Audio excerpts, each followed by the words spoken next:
Hari Om and welcome to all the divine Atmajyotis to today's Bhagavadgita satsang. From today, we are beginning the contemplation, manana of Karma Sanyasa Yoga, the fifth chapter in Bhagavad Gita, which has been given as a Purna Yoga discourse by Sri Prabhuji. So this is in the day 6 talks of Sri Prabhuji's playlist called as Purna Yoga Darshana. In the Purna Yoga Darshana, Sri Prabhuji gives a understanding of each of the chapter, the key themes in each of the chapter. And that is what we are using as a basis to guide our Manana Kriya. So let us now go into what we have framed as the key questions. So we have framed the questions based on different shlokas of fifth chapter.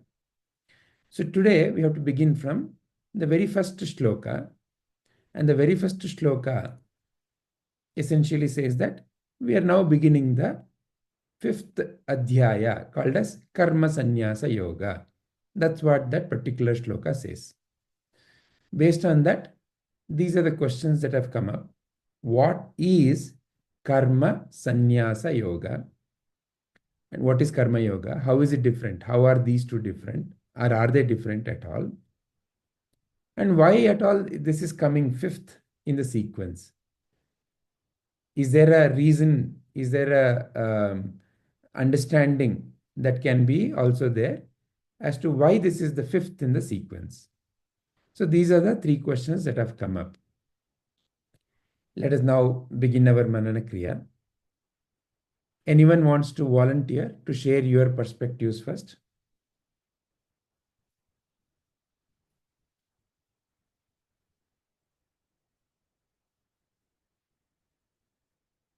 Okay.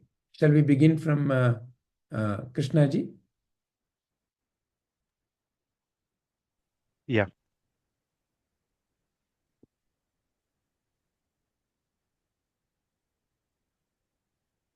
So karma sannyasa yoga means karma is like performing and any action. Any action can be called as karma. Sannyasa means like uh, being with. It's not being attached to the material desire, and also not being attached to the outcome of any action. So that is called, so being in that union state and performing the action and without the selfishness is called as karma sannyasa yoga. Karma yoga is like it's focusing on selfless action and performing our duties. And yeah, I think both are A and B are same, but since it is used sannyasa, so I think that's like I don't see what's the major difference in between these two. So performing any action with the right intention and also not being attached to the result, and also not having the desires in this materialistic world. So that's where we call, or that is known as a karma sannyasa yoga. And why is this in fifth sequence? So Sri Krishna teaches first the jnana. So and then he has to do karma yoga. So in karma yoga, as I told, like it is uh, karma yoga and sannyasa yoga is like seems same to me. So I would say like first was jnana was given, then he is telling to perform any action, and in that act, so that's the sequence. So for any learning, first we have to know, and in this the Bhagavad Gita chapter, first we asked chapter was started with Arjuna Vishada Yoga. So Arjuna is confused, like what action should I take, or I should be idle, and so that's where the confusion has arisen, and which was leading to a questioning mindset. And and ready to accept a knowledge from a superior or a higher to he is understanding, and who believes that the Krishna is friend and when Guru, he would give the right understanding and the right knowledge in which will lead to the right direction. So that was a base, and then he gives Sankhya and Karma Yoga. So he gives the knowledge. So then the knowledge was given. So Arjuna's mind was prepared and he was ready to listen with full in absorption mode, or with the true intention of knowing what it is and what should be done in this the given situation. And then the jnana was given, and jnana was given. Then he also told to perform action. After this knowledge, we should not be idle. Perform an action. So action, how should I perform an action? Do your duty and leave the rest to Krishna, the consciousness. So that's why I see like it's in sequence. So confusion and without clarity, and getting the right clarity and knowledge, and then performing an action. And so that's why I think this is in a sequence, the fifth sequence. And then we introduced sannyasa. So sannyasa mean like initially I was also having understanding like uh, saving their head, or like getting out of the family and their responsibility, and go into some pilgrimage or any temple, go to Kashi and go there and y- go away from the entire whatever you're doing, make it a heartbreak and heartbreak and go and do uh, seva, or like be idle, don't do anything, don't desire for anything, and even don't earn your food. And I mean, I don't know, might be wrong, but still like get a food from others and do selfless action and be in one place without action. That was my understanding. But sannyasa is after Bhagavad Gita. I got an clarity on this sannyasa. Sannyasa is not something who leaves out of this materialistic world or their own responsibility. Instead, it is like performing right and any action with the right understanding and not being attached to the result. So again, it thus that it is leading to a right intent. It is setting a right intention, and also it is not creating that desire. So that's what is sannyasa, and we are performing action. Karma sannyasa. So these are my understanding on these three questions on. Can you explain again why, according to you, this is the fifth chapter? So first was like first up, we one goes to Can you confusion come or closer to the mic, please? Not very clearly audible. okay, okay. How about now? Much better. Is it better? Okay. Yes. So I was saying like first sequence is the first step is like one should be ready to accept the knowledge. How he is ready or he or she is ready is like he got stuck into some situation and got a questioning about their existence or about the current situation, why this is coming and how this should be done in a better way, or why I'm not able to handle this situation. Am I only facing this issue? So there is a there is an ambiguity in mind. So that is the first one. Then and that ambiguity is leading to a seeking, true seeking, not because of someone is saying I should learn this or no. I have this, I have this ambiguity. I have to clarify this. There is a true intention behind that. So that is leading to a desire of learning, getting or seeking a knowledge, how this should be done, how a life should be led, and why the situation is like this, and why I am in this situation in this particular place, and so and so. Then that seeking happens, then I get, then Krishna gives a knowledge. So this is life, and we have to, this all are, we have to first get clarity who you are and why you are here and how you should lead a life in this materialistic world. And then he says the after you get the knowledge, it's not something we should be theoretical. to make it work out, because for now one will feel like kind of released from the tension or the pressure at that time, but it's not the way it is. You should perform an action, because I have come with my own impressions, and there is a purpose in this, and how I should perform an action is knowledge is going. So our next step is to perform an action. So perform an action, he also tells how it should be done, right? So it should be done selflessly, and also what is right according to you, dharma. We should perform it. So then we are performing an action. There is, I feel there is some of kind of attachment, and then again attachment means, sorry, that could be a wrong way.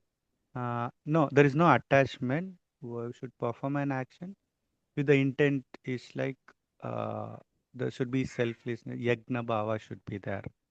And then introduce sannyasa. Again, sannyasa is like I told earlier now. Uh, Truly, the intent behind that should be very, any action should be clear, and we should perform all the action, and being detached. So, yeah. So in terms of names that have those which have been given to the adhyayas, so Arjuna Vishada, Sankhya, then Karma, then Jnana Karma Sannyasa, then Karma Sannyasa. Mm. So how do you, if you just reflect on the titles, do you have any other viewpoint?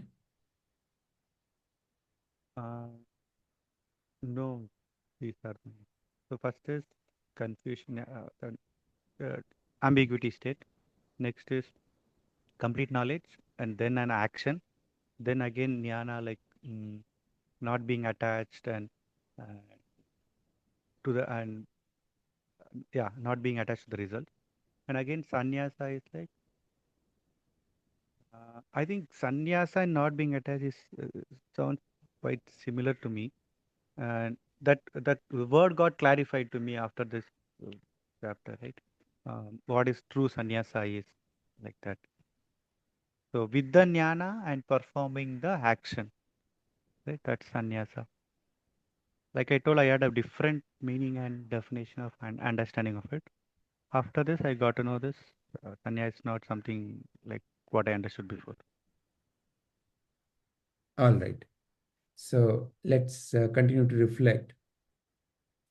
Thank you very much, Krishnaji. Thank you. Smitaji, would you like to share your viewpoints?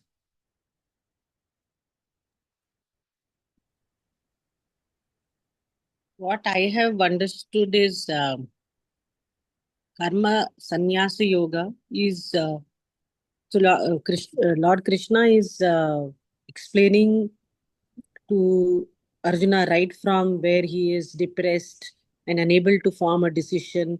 So he takes him on the journey of enlightenment of who is he, and then from there gives the jnana to him. Then he explains to him his karma, what he needs to do. In karma, sannyasa yoga is to be in that state. So it is not enough just to be knowledgeable or okay and think, I have read it. Let's say some science, let's say I learn cooking. So I read a book or see a video and know about it. Then I do it once in a while versus actually performing it as a part of my life, making it, imbibing it into me. It should come naturally, right? Like driving. I get into the car and start driving. It is become part of me. So that is what I see as karma sannyasa yoga. From the titles, do you see anything to reflect? Again, to reflect on the titles. Arjuna Vishada, Sankhya, Karma, Jnana Karma Sanyasa and now Karma Sanyasa. Because there is a definite order in which this has to be explained. You cannot just, without knowing the basics, like the same example I gave of car driving, without explaining how the mechanism of how the mind, the body, the intellect works, and who I am, establishing that foundation, cannot just start putting first gear and go, right? So explaining what is a brake, what is a accelerator, what should you do in case one vehicle comes in front of you, without knowing the intricacies and understanding that, just driving and oh yeah, I know now what is karma yoga and I should start doing meditation and I should start thinking like this, the true detachment and will not come. So that is why it is ordered in that manner. All right. Anything else, Smitaji? No, at this point, no, I have nothing to add. Thank you, Smitaji. Anisha ji? Oh, yes, sir. So what is karma sannyasa yoga? Karma sannyasa yoga means uh, uh, uh, let's go with sannyasa. Sannyasa is the one who is detached from all the materialistic things from the world. He is detached completely from the world, and he he is completely uh, into spiritual things. But what karma yoga means is that the person lives in the world, understands the problems in the world, and works accordingly. He is not detached from the world. But sannyasa, he is detached from the world. He is detached from the materialistic things. And karma yoga, he performs his actions without any greed or uh, without worrying about the actions. That is karma yoga. And why is this fifth in sequence? Because yeah, as first chapter tells us, grief or the sorrow Arjuna is expressing to Krishna. That is the first chapter. What all about. And chapter 2, it's about uh, performing actions uh, without um, Second chapter is Sankhya Yoga. okay.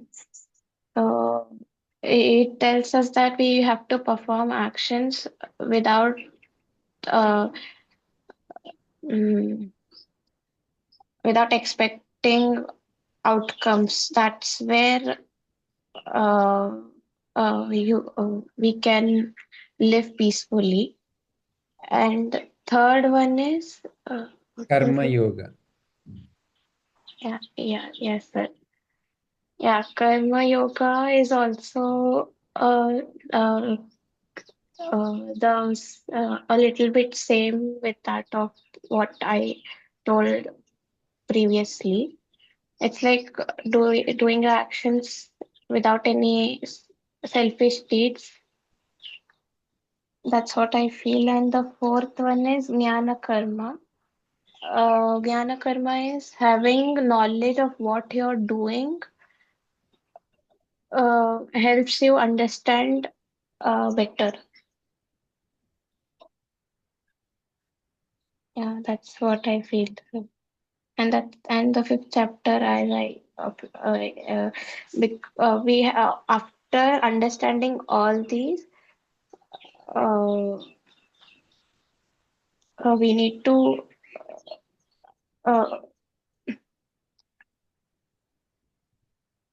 I'm not able to put it into words. Okay. So between fourth and fifth, there seems to be some gap. Oh, yes. Fourth is Jnana Karma Sanyasa. Fifth is Karma Sanyasa. Yeah, yes. Jnana karma is having knowledge about what actions you are performing. And fifth one is doing actions, karma yoga, performing actions. Then how is that any different from the third chapter, which is also Karma Yoga? In third chapter, Krishna is telling to perform the karma, but here Arjuna is confused between karma sannyasa and karma yoga.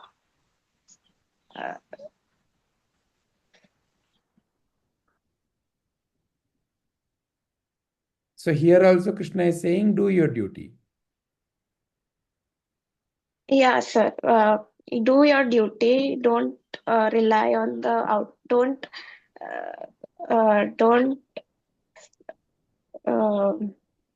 don't expect everything will. Don't depend. Don't. What do I? Don't get attached to the fruits.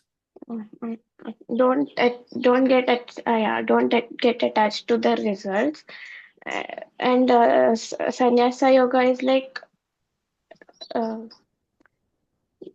do it. No, sir, I'm not getting it. All right.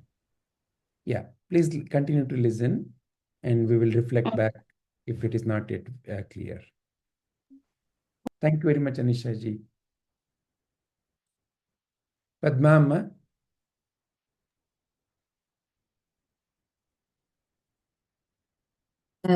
ಕರ್ಮ ಸನ್ಯಾಸ ಯೋಗ ಅಂತಂದ್ರೆ ಸನ್ಯಾಸ ಅಂತಂದ್ರೆ ಈ ಪ್ರಾಪಂಚಿಕ ವ್ಯವಹಾರಗಳಿಂದ ಹೊರಗಿದ್ದುಕೊಂಡು ಸದಾ ಕಾಲವು ಬ್ರಹ್ಮಜ್ಞಾನದಲ್ಲೇ ಆತ್ಮಜ್ಞಾನವನ್ನು ಪಡೆಯುವ ಕಡೆ ತನ್ನ ನಿಲುವನ್ನು ಇಟ್ಟುಕೊಂಡು ಇರುವಂತಹದ್ದು. ಕರ್ಮ ಸನ್ಯಾಸ ಯೋಗ ಅಂತಂದ್ರೆ ಇಲ್ಲಿ ಕರ್ಮ, ನಾನು ಕರ್ತೃ ಅನ್ನೋದನ್ನು ಇಲ್ಲ, ಮತ್ತೆ ಭೋಕ್ತನೂ ಅಲ್ಲ, ಜ್ಞಾತನೂ ಅಲ್ಲ. ಈ ಕರ್ಮವನ್ನು ಕರ್ತೃತ್ವವನ್ನು ತ್ಯಾಗ ಮಾಡಿರ್ತಾನೆ. ನಾನು ಯಾವುದನ್ನು ಮಾಡ್ತಾ ಇಲ್ಲ ಅನ್ನೋದು ಇಲ್ಲಿ ಹೊರಗಡೆ ಎಲ್ಲೋ ಹೋಗಿ ಇರುವಂತಹದ್ದಲ್ಲ.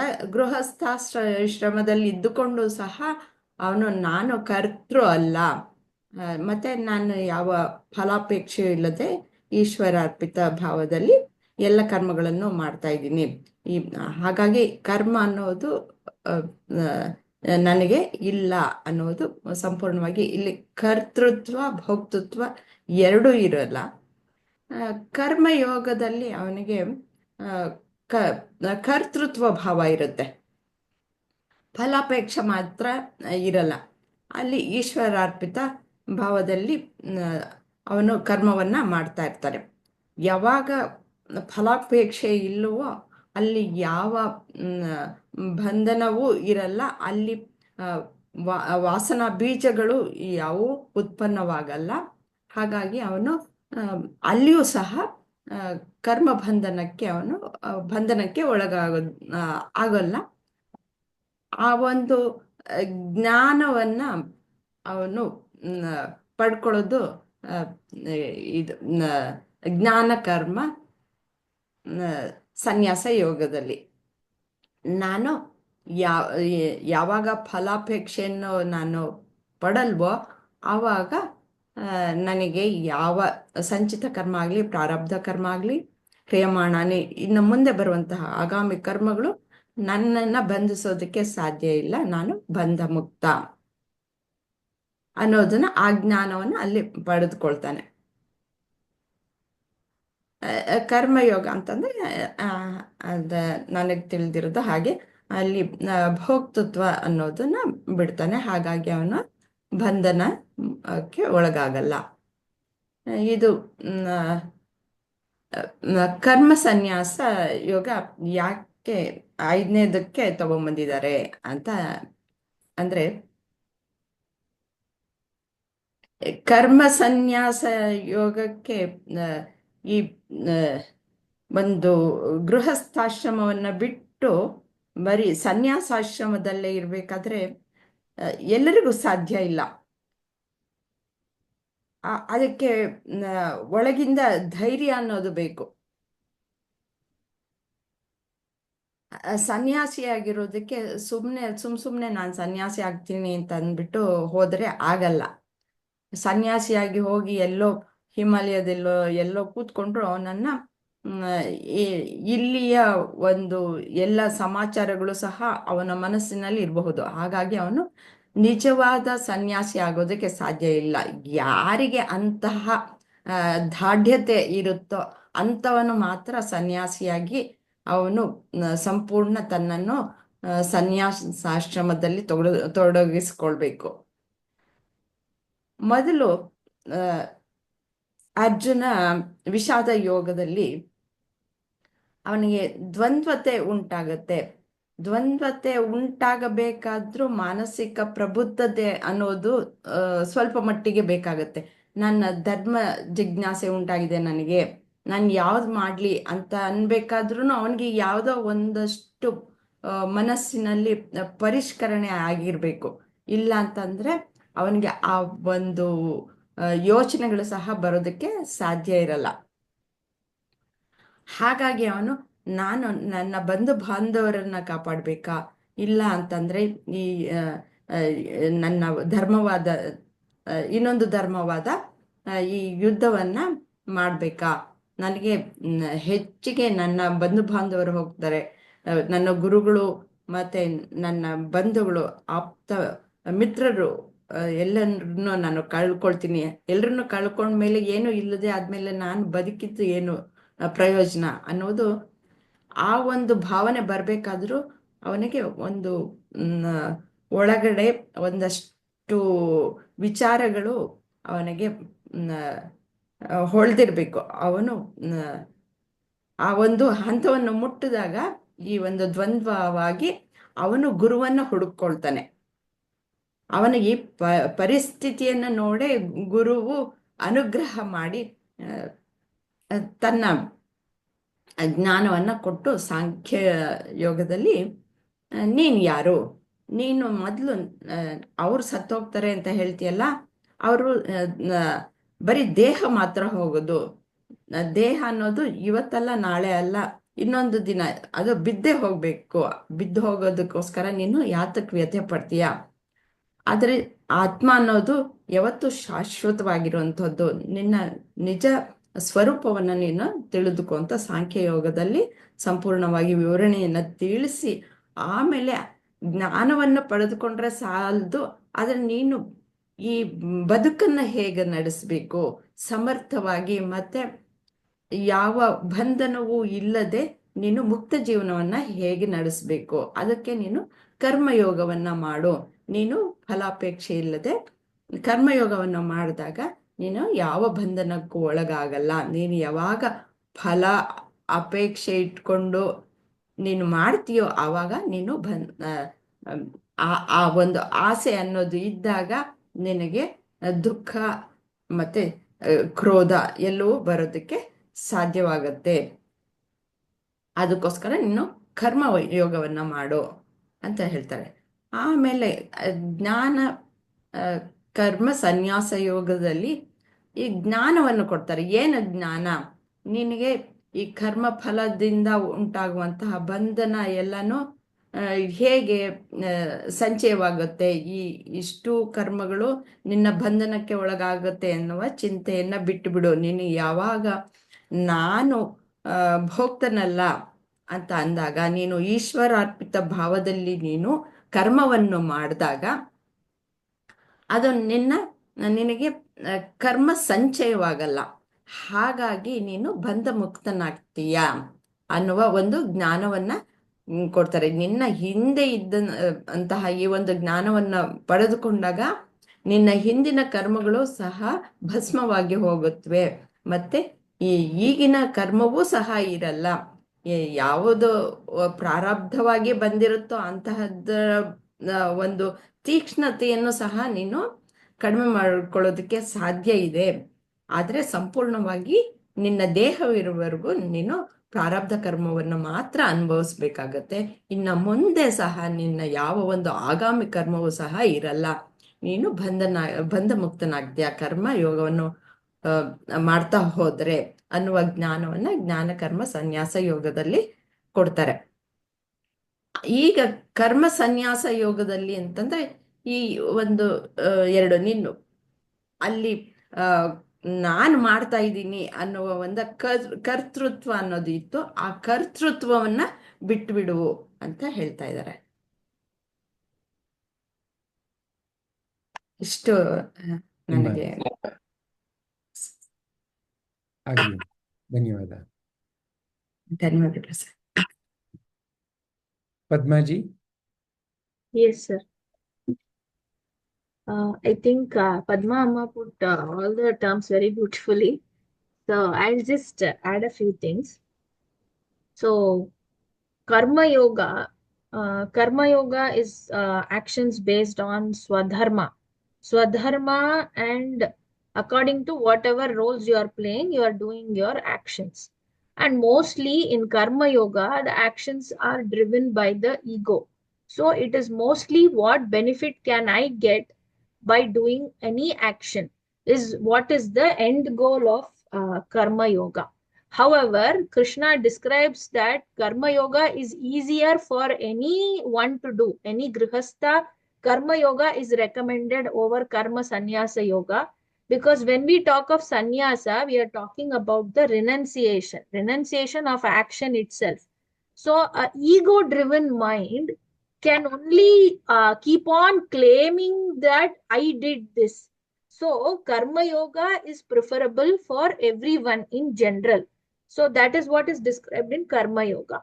Before Karma Yoga, he also gives you the jnana of who you truly are. Because we tend to believe or we tend to carry various identities and we attach our importance, or the ego gets a boost from these various identifications. So rather than seeing who we truly are, we are engulfed in this identity crisis. So the first thing Krishna gives the knowledge of who we truly are, which is the Sankhya Yoga. Then in Karma Yoga, he tells that action is always happening. There is no inaction. So he talks about the three gunas because of which these actions are being performed, and he recommends that Karma Yoga is the best for everyone. However, as we go deeper, he also talks in the next chapter about Jnana Karma Sanyasa Yoga. So there he gives the jnana that what kind of knowledge you need to do the right actions. So actions not only based on Swadharma, but actions which can benefit not only you, but also others. So it is always the choosing of the higher, and thereby you will give up all the lower choices of attaining or doing actions to acquire only material gains. So that is eliminated in Jnana Karma Sanyasa Yoga. And then now when he comes to Karma Sanyasa Yoga, he is talking about the renunciation of the action itself. That means I am not the doer. I cannot do even if I think. There is a higher power which is in the presence of whom I can do these actions. So then, but that renunciation or sannyasa needs purification of mind. So the karma has to be a nishkamya karma. Whereas regularly we do only kamya karma, where we have a lot of benefits. What can I get from it is the main motive of performing these actions, or it arises from various desires that you have already accumulated through various lifetimes. However, when you are talking about karma sannyasa yoga, then it will lead to actions which are not only good for you, but for the benefit of others as well. And karma sannyasa yoga can be achieved only when there is a certain purification of the mind. And for that, you have to do the jnana karma sannyasa yoga, which will lead you to purification of mind. And once your mind is purified, in that purified mind only, you can know that I am not the doer. So everything you start seeing only the divine or only the supreme in everything and everyone around you. And so then every action you do becomes a seva. So that is when the renunciation of the action itself happens. This is my understanding. Thank you very much, Padmaji. So let us imagine a journey. So say, for example, from your place, let's say you are in Bangalore. Let's say you are going to some hill station. Let's say from Bangalore, there are many hill stations. But for the sake of making it a little longer journey, let's say you are going to Kodaikanal. So from Bangalore, you have to go to Kodaikanal. Now, you cannot simply go from Bangalore to Kodaikanal, though it is told, let's say, tomorrow, let us all go to Kodaikanal. So that is the understanding. Okay, tomorrow we are going to Kodaikanal. But have you already gone there? You've not already gone there. So there's a journey. There's a journey involved. For somebody who's already in Kodaikanal, this is not necessary. But for somebody who is in Bangalore, let's go to Kodaikanal, there is a journey involved. There is a movement in space and time that is involved. So there are many routes that one can take, but one of the route can be you'll go via Mysore, you'll go via enter the Tamil Nadu border, and so like that you'll travel inside, and eventually you'll reach Kodaikanal. So there's a distance, maybe some 200-300 kilometers of distance, and various points are there in that journey. And depending upon your own choice and interest, you may mark those points in your map. If you're traveling from Bangalore to Kodaikanal, you would have a map. And in that map, you would have pointed, oh, first I will get this city. Next, I will get this city. So you may plan also, I will stay there, I will do that, this, so on and so forth. So essentially, there is a journey, and the journey involves various points. Now, similarly, I have grief, I have sorrow, I have worry, I have tension, I have anxiety, I have irritation, I'm stressed, I want this, I don't want that. All of this is the starting point of journey. That is why we are in Bhagavadgita. So the Bangalore weather in summer has become unbearable. I want to go to Kodaikanal. That is what we say, no? I want to go to hill station so that I can relax. It is going to be nice. So Kodaikanal.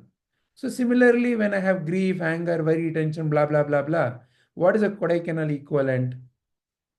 So the Kodaikanal equivalent is a place called Shanti. Okay. So a place called Shanti. I want to go to Shantipura. Now, where is that Shantipura? There is a place called Shantipura. Now, where is that place? So without knowing that place, journey cannot happen. See, it is not about external circumstances. I may go to Kodaikanal. The weather may be totally cool, nice, below 20 degree, very comfortable. I don't have to worry about the blistering heat. But if inside there is still worry, there's still a tension, there is still some kind of anger, then even that place will feel like a living hell. So the physical place I go to will not remove my mental anguish because it is in some other plane. It is not in a physical plane. So therefore, the journey is to Shantipura is of a different nature. Now, the journey to Shantipura, that is the guidance that Sri Krishna Sadguru is giving you and me. So the first chapter is where I am saying, oh, I have to find solution to these problems. These solutions cannot be found by journeying out. But I do not also know that there is a journey inside. That is the state of Arjuna. I also do not know if I have to take a journey inside, how do I go? What are the catches when I'm going inside? And how I should resolve them? That also I don't know. If I do not have a map, just by having an ambition that I want to go to Kodaikanal, I cannot travel, can I? I need some kind of a map. And in that map, a clear road signs have to be given. As the whatever the places that I will be seeing in between have to be given. Then only I have a confidence that, oh, I can move. Oh, I know, oh, I can take this route. Oh, right now, am I on that route? Yeah, I'm on that route. All that is possible only because there is a map. Without that map, I'll be lost. So if let's say somebody comes and says, oh, Shantipura, very simple. That is inside you. That is who you are. Okay. How do I go inside? What is that I need to do inside? Then why am I, if I am already, that is inside me, why am I not feeling Shanti? So all these are the catches of someone who is in Bangalore. So therefore, Sri Krishna then, after giving the overall solution, Sankhya Yoga is an overall solution. The solution is realize your true nature. And there is no distinction between you and the world. You are the world. And the one who has realized it lives like a Sthita Prajna. So all that needs to be known is already given in second chapter. But like I said, when I say, let's go to Kodaikanal, it is not like as if you've gone to Kodaikanal. So that is where the next set of instructions from Arjuna, from Krishna, so that this Arjuna can travel. So now what is the path towards the Shantipura? You have to go inward. You have to go inside. Okay, when I go inside, what is that I need to see? What is that I need to travel beyond to reach your innermost core, your true nature? What are the catches? As you travel inside, where can one get stuck? Because the path to Shantipura, you now have to imagine like one of those treasure hunt games or one of those video games where if let's say it's like the treasure is guarded by a dragon. So if you do not know how to tame the dragon, you may get caught. You may get burnt. So what is this catch as you go inside and how do you overcome is what you and I need to understand very clearly. And that understanding is essentially can be seen as a prison made by a triangle. So we have discussed this in the past, but once again, let me bring up that picture. That way it becomes easier when we discuss this. So when you see this karma or doing, there are three main aspects plus a fourth very important being who is involved in any kind of an action. There is a sankalpa. Oh, I have to do something. I have to go there. I have to be there. I have to eat that. So all that. generally what you and I can call as sankalpa. It has not yet happened, but in your mind space, you see it happening. Oh, it will be nice if I go to Kodaikanal. Aim, sankalpa. Then towards that, you do action. That is karma. You figure out what is the map, you figure out what is the way we will go, you figure out whether we are driving, you are driving, all that work involved is your karma. And then there is eventually the result, karma phala. When you notice, this me, is involved in this sankalpa, karma, karma phala. So this is one way of seeing the sankalpa, karma, karma phala. The other way of seeing this is, let me just show that as a simple diagram. It is nothing but a simple triangle. So in this triangle, and here is your desire. So your desires of something, whatever it may be. Needed, not needed, all that is a secondary question. But there is a desire. And the desire leads to action. And action leads to fruit. So when you notice, life is revolving around what you call as life, is revolving around these three main aspects: desire, action, fruit. Desire, action, fruit. So it's a continuous cycle. So as you travel inside, what is that you and I have to reach? Kodaikanal.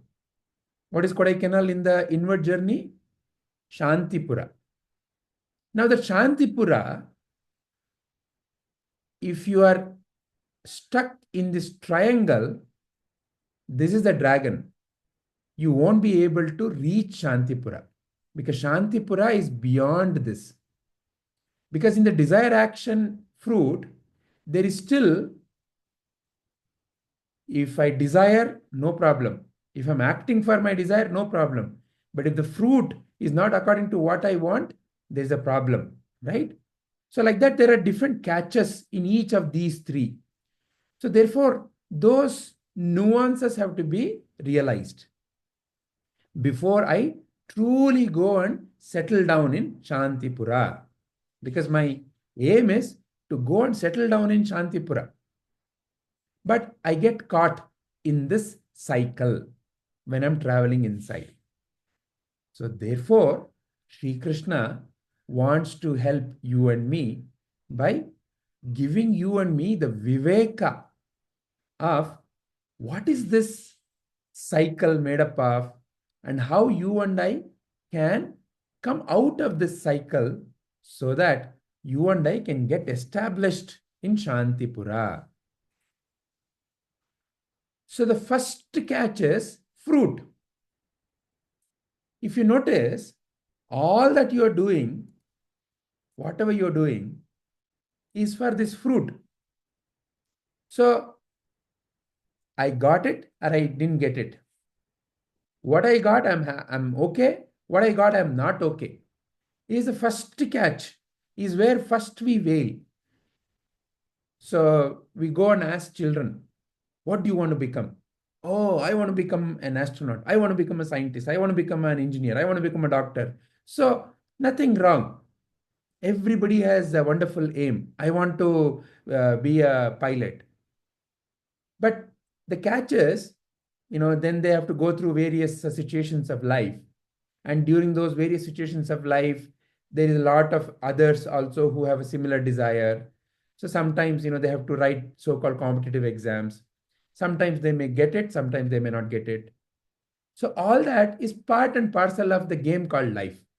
But where is the problem? If I got it, I may be okay. If I don't, I will be heartbroken. So therefore, first thing is, I have to become free from this what I call as attachment to the fruit of so-called my action. So first is therefore Sri Krishna is teaching, hey Arjuna, realize that whenever you do anything in life, there is always going to be a fruit. And that fruit may be according to what you desire. If it is according to what I desire, what do you and I call it? You and I call it as success.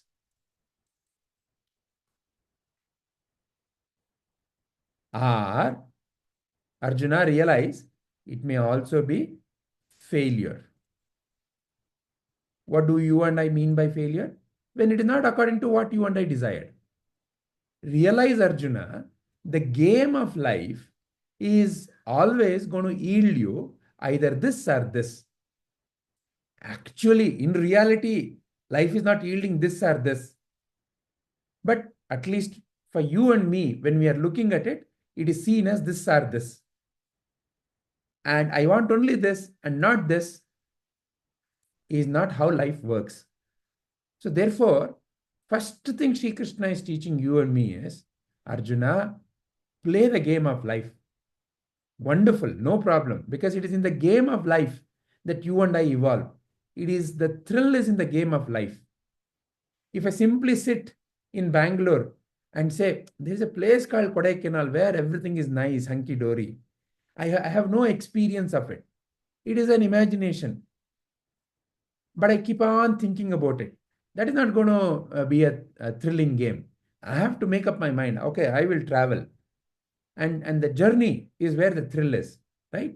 So therefore, the first thing is Sri Krishna is saying, have a wonderful desire, no problem. Want to be a doctor, engineer, whatever, yada, yada, yada, no problem. But remember, life is full of success or failure. So learn to accept both, or learn to give up your attachment to fruit of your action. Both are the same.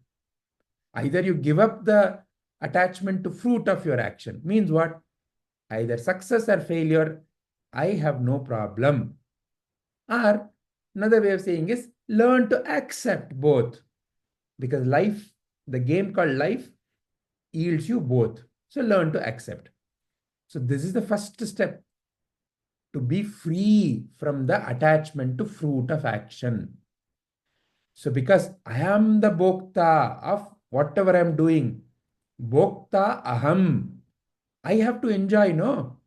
So this enjoyment, this attachment to fruit of enjoyment is my problem from freedom. Therefore, Sri Krishna first has taught you and me, give up the attachment to fruit of your action. So as I learn to do that, bhokta aham starts melting down. But still, I have not yet tamed the dragon. The dragon has many aspects. These are the three main aspects, right? So the one aspect I have now tamed, learned to tame in my inward journey, to be free from the fruit of action. Then comes action itself. So sometimes I have desire, but ayo, so much work I have to do. How much work I have to do? You don't ask me at all. From morning till night, I do, but no fun at all. And when I do, somebody comes and says, this is not good. How much dedication with which I made this food. But my family simply came and said, salt is not right, or something is not right, and none of them ate. You know how I felt? Heartbroken. I did so much of good work. I spent 20 hours. And unfortunately, my boss said, not a good work. He did not appreciate even once how much effort I put. Ayo, don't ask me. My life. So, we have problem with the action also. So, how to act in such a way that action itself is a source of joy? How do I become free from the notion that I am doing, that I am the doer, because here I'm becoming free from I am the enjoyer. Here I have to become free from I am the doer. So what is my bondage here? My bondage here is I am the enjoyer.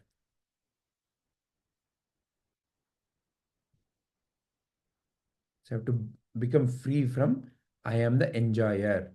So for that, Sri Krishna has taught me, give up attachment or learn to accept. Here, what is my bondage? My bondage is I am the doer.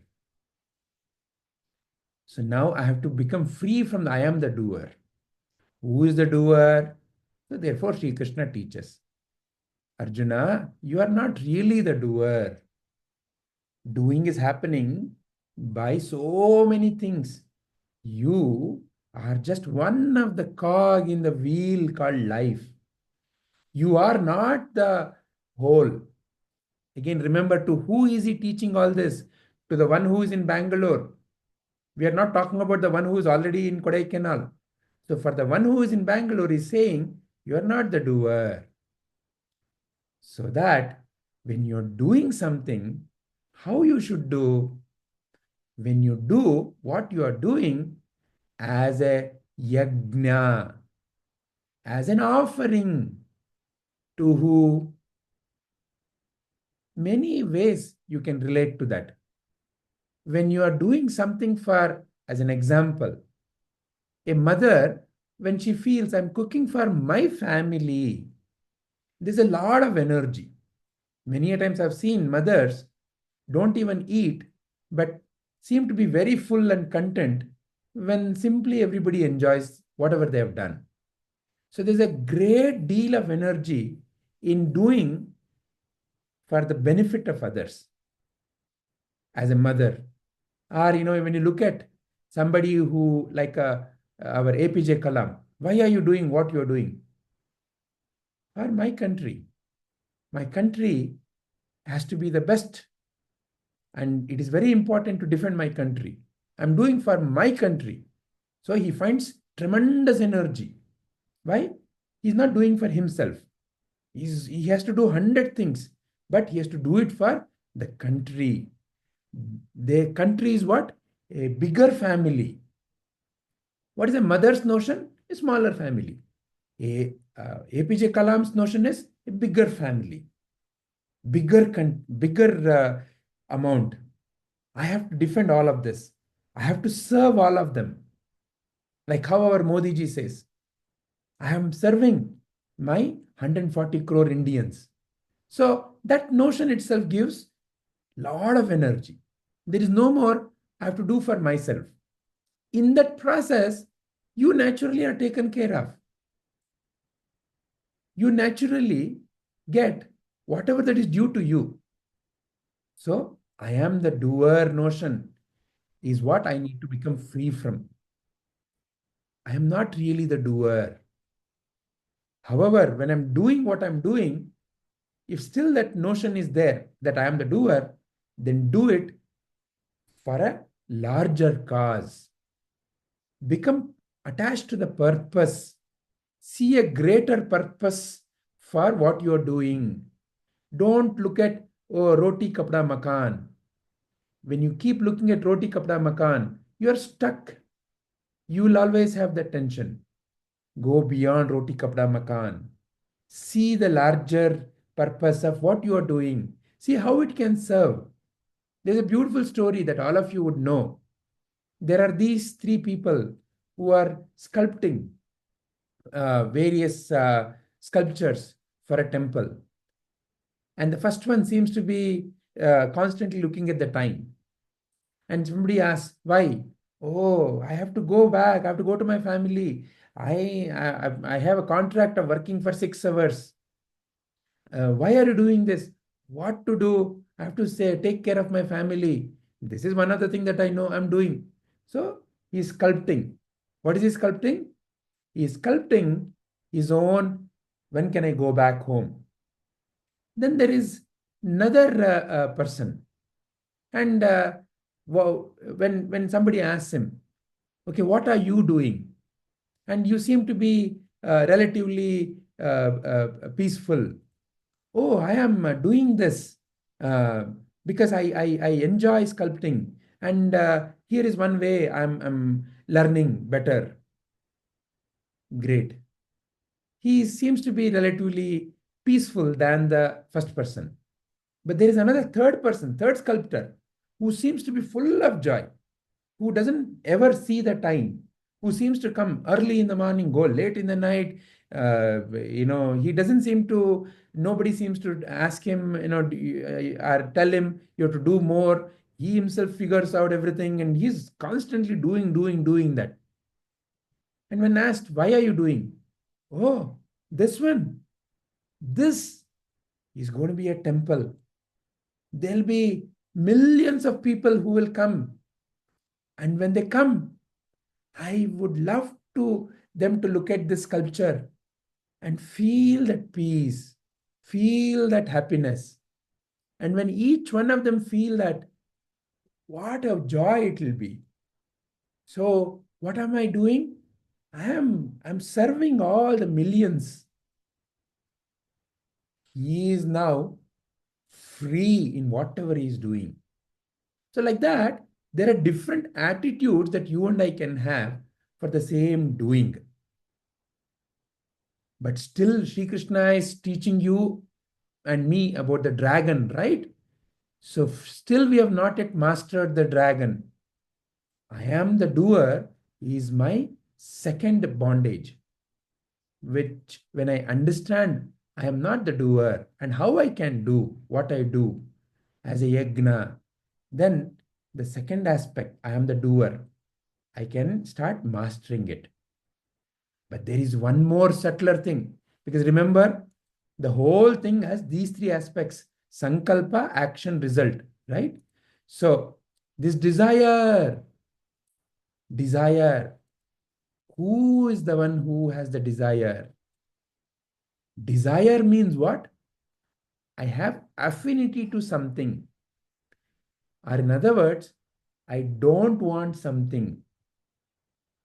So there is a raga dvesha, which is at the root of the desire. So I am the desirer. Happens because I have raga and dvesha. I have affinity and non-affinity, or in other words, dvesha.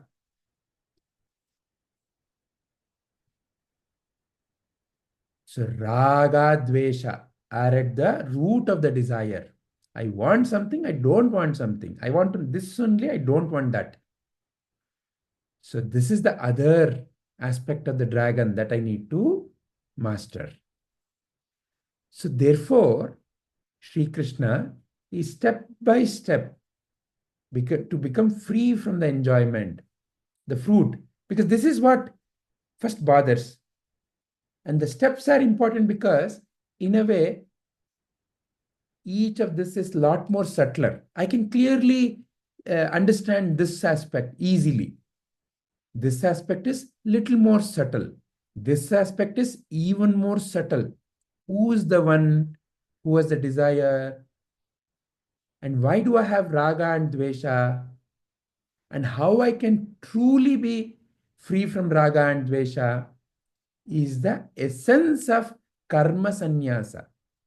Karma sanyasa is not about giving up action. It is about giving up raga dvesha. Sanyasa means, the true meaning of that word sanyasa is samyak nyasaha iti sanyasaha. Samyak nyasaha. To have the right orientation, to have the right direction is samyak nyasa. To be deposited in the right direction is samyak nyasa. So where should my deposit of mind be?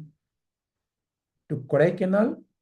Then I may be happy sometimes, I may not be happy sometimes. If I continue to go only from Bangalore to Kodaikanal, because if I think that that is where my pieces. I have to truly be focused on Shantipura. I have to be established in Shantipura. And to be established in Shantipura, these are all the aspects of the dragon that I need to master. That I am the enjoyer, I am the doer, I am the desirer. So, step by step, Sri Krishna is helping you and me to become free. Because if I directly jump, if it is directly told, Arjuna, your problem is because of your raga dvesha. Depending upon the evolution, if somebody is very close to Kodaikanal, and if they are able to see the mountains from a slight distance, it is relatively easier to talk about, the mountain, how it is, and already they may be feeling some kind of a effect of being closer to the mountain region. So it is easier. Whereas somebody who's in Bangalore, how can you tell them about Kodaikanal? So depends upon where one is in the journey. So like that, Sri Krishna is helping you and me to become free from what? From these bondages. When I become free from these bondages, then is when the next chapter comes, Dhyana Yoga. Why? Because to be established in Shantipura, first is when I'm acting, I have to be free from Raga Dvesha. And actually, I am not at all acting. The true sannyasi is you. To realize what that means is through Dhyana Yoga. So like that, Sri Krishna is step by step taking you and me to Shantipura, to your true home, to where you truly belong, where you already are, but seem to have come to the misunderstanding that you're somewhere else. That's the next puzzle that he will solve for you and me. But for now, when I'm thinking I'm in Bangalore and I have to go to Kodaikanal, I have to travel. Like that, when I'm in the place called Vishada, I have to go to Shantipura.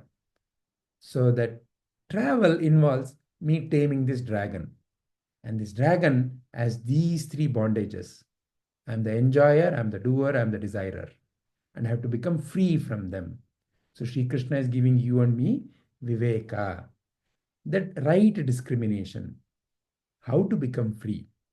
So first is to understand it, and then how naturally comes when I understand the nature of each of those aspects of the dragon.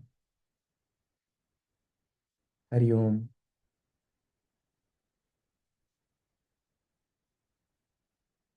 Any questions, anybody?